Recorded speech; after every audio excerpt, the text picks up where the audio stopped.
جی السلام علیکم، دس از وقار الحسن ایڈوکیٹ۔ دوستو، آج کی اس ویڈیو میں آپ کو بتاؤں گا کہ سپرداری کیا ہوتی ہے۔ بہت سارے لوگ نہیں جانتے کہ سپرداری کیا ہوتی ہے، کن چیزوں کی ہم سپرداری لے سکتے ہیں۔ پولیس نے گاڑی موٹر سائیکل کو مال مقدمہ بنا دیا، اب واپس لینے کا اس کا طریقہ کار کیا ہوتا ہے۔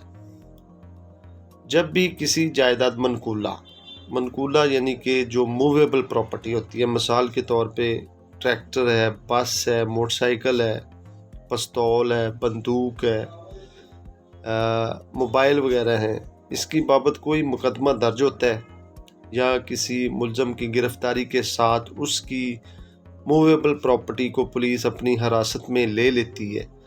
مثال کے طور پر ایک ڈرائیور گاڑی میں منشیات لے کر جا رہا تھا، پولیس نے گرفتار کر لیا اور گاڑی بھی قبضے میں لے لی، تو پولیس اس جائیداد کو مال مقدمہ کے طور پر اپنے قبضہ میں لے لیتی ہے تاکہ متعلقہ عدالت میں برائے ملاحظہ اس کو پیش کیا جا سکے۔ لیکن مال مقدمہ کو چونکہ حفاظت کے ساتھ نہیں رکھا جاتا اور اس کے نقصان کا خدشہ ہوتا ہے، اس لیے متاثرہ شخص یا اس پراپرٹی کا جو مالک ہوتا ہے متعلقہ عدالت سے رجوع کرتا ہے۔ مطلب جب پولیس کے قبضہ میں وہ پراپرٹی ہو تو متاثرہ شخص یا آخری قابض شخص یا اس گاڑی کا مالک متعلقہ عدالت میں درخواست دیتا ہے، جس کو سپرداری کی درخواست بھی کہا جاتا ہے۔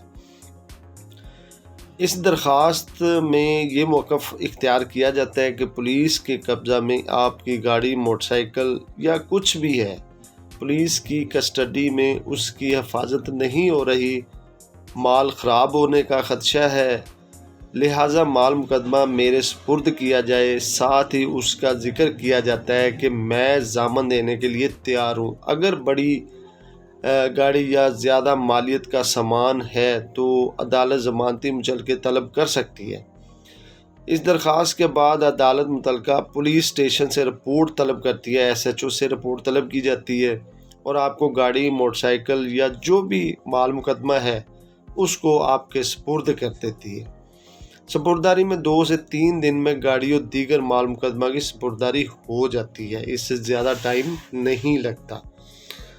اس کے علاوہ پاکستانی قانون اس سے متعلق کون سا ڈیل کرتا ہے؟ ضابطہ فوجداری کا سیکشن 516A جو ہے وہ سپرداری قانون سے ہی متعلق ہے۔ اس میں یہی بتایا گیا ہے کہ مال مقدمہ جس کا کیس ابھی عدالت میں چل رہا ہو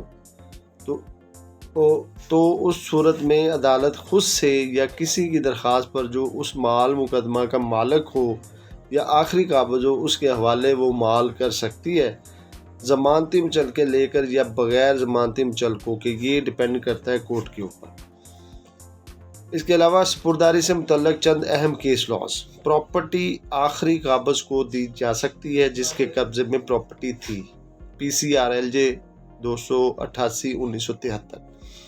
اس کے علاوہ منشیات کے کیس میں اگر گاڑی کے مالک کو علم نہ تھا کہ اس کی گاڑی منشیات کی ترسیل کے لیے استعمال ہو رہی ہے تو اس صورت میں گاڑی کو ضبط نہیں کیا جائے گا بحق سرکار۔ یہ ہے جی PCRLJ 56/2016۔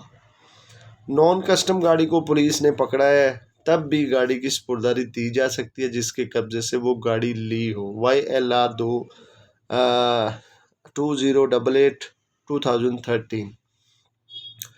اس کے علاوہ چوری کی گاڑی کا الزام نہ ہو بلکہ نمبر ٹیمپرنگ کا الزام ہے تو اس صورت میں بھی گاڑی کی سپرداری مالک کو دی جا سکتی ہے، CRLJ 278/2013۔